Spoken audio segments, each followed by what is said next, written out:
2024 തുടക്കമായിരിക്കും. അത് 2024 തുടക്കമാണ്. ഇപ്പോൾ 2026 ഡോളർ വീഴാൻ പോവാണ്. ഡോളറിന് ഇനി മുന്നോട്ട് പോകാൻ കഴിയില്ല. അപ്പോൾ ഡോളർ വീഴുന്നതിൻ്റെയും ഡോളറിന് മുന്നോട്ട് പോകാനേ കഴിയില്ല. കാരണം ഡോളറിൻ്റെ ചതി ലോകം മനസ്സിലാക്കി കഴിഞ്ഞു. ഇനി ഡോളറിന് മുന്നോട്ട് പോകാൻ കഴിയില്ല.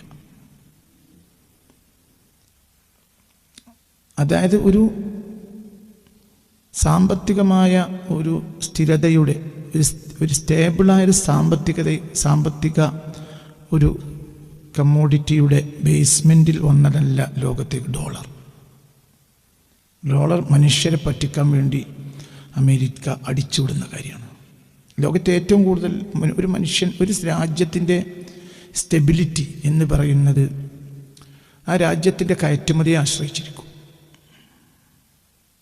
ഇറക്കുമതി കൂടുതലുള്ള രാജ്യം ദരിദ്രമാവുകയും കയറ്റുമതി കൂടുതലുള്ള രാജ്യം സമ്പന്നമാവുകയും ചെയ്യും. അത് ബേസിക്കാണ്. ആർക്കത് മനസ്സിലാക്കാൻ കഴിയാത്തത്. നമ്മൾ ഉപ്പ് തൊട്ട് കൽപ്പൂരം വരെ വാങ്ങുന്ന വീടാണെങ്കിൽ അവർക്ക് തികയൂല. കുറഞ്ഞ സാധനം വാങ്ങാനുള്ളെങ്കിൽ അവർ അത്യാവശ്യം അധ്വാനിക്കുന്നവരാണെങ്കിൽ കുറഞ്ഞ സാധനം വാങ്ങേണ്ടതുള്ളെങ്കിൽ, ഇനി അധ്വാനം ഇല്ലെങ്കിൽ പോലും അവർക്കെന്തോ ഉപ്പോ ഉണക്കമുളകോ ഓർത്തുനിന്ന് വാങ്ങേണ്ടോ മറ്റൊക്കെ പറമ്പിലുണ്ട് എങ്കിൽ അവരെ ദരിദ്രരാക്കാൻ ആർക്കോട്ട് കഴിയില്ല. ലോകത്ത് ഏറ്റവും കൂടുതൽ ഇറക്കുമതിയുള്ള രാജ്യങ്ങളിൽ മുമ്പത്തിയുള്ള രാജ്യം അമേരിക്കയാണ്. ലോകത്തെ ഏറ്റവും കയറ്റുമതി കുറഞ്ഞ രാജ്യവും അമേരിക്കയാണ്. ലോകത്തെ ഏറ്റവും കയറ്റുമതിയുള്ള രാജ്യങ്ങൾ ആഫ്രിക്കൻ രാജ്യങ്ങളാണ്. എന്നാൽ ലോകത്തെ ഏറ്റവും ദരിദ്ര രാജ്യങ്ങൾ ആഫ്രിക്കൻ രാജ്യങ്ങളാണ്. ഏറ്റവും കയറ്റുമതിയുള്ള രാജ്യങ്ങളാണ് ആഫ്രിക്കൻ രാജ്യങ്ങൾ. പക്ഷെ അവർ ഏറ്റവും ദരിദ്രരാണ്. ഇപ്പോൾ ഏഷ്യയിൽ തന്നെ ഏറ്റവും കയറ്റുമതിയുള്ള രാജ്യം ബംഗ്ലാദേശാണ്.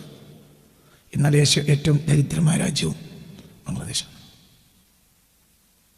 ഇത് ചതിയാണ്. എക്കണോമിക്കൽ സിസ്റ്റത്തിൽ ഡോളർ കൊണ്ടുവന്ന ആധിപത്യമാണ്. അന്ന് ആ പറഞ്ഞത് ഇന്ന് വെളിവാകാൻ പോകുകയാണ്.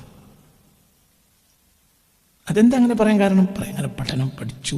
ഡോളറിനെ പറ്റിയുള്ള ഡോളർ ഒരു ചതിയാണ്. ഡോളർ ഒരു ചതിയാണ്.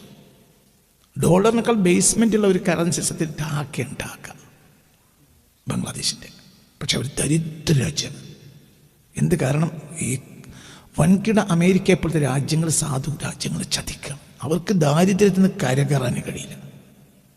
എന്നാൽ അവർ കയറ്റിവിടുന്ന സമ്പത്തിന് കണക്കുമില്ല.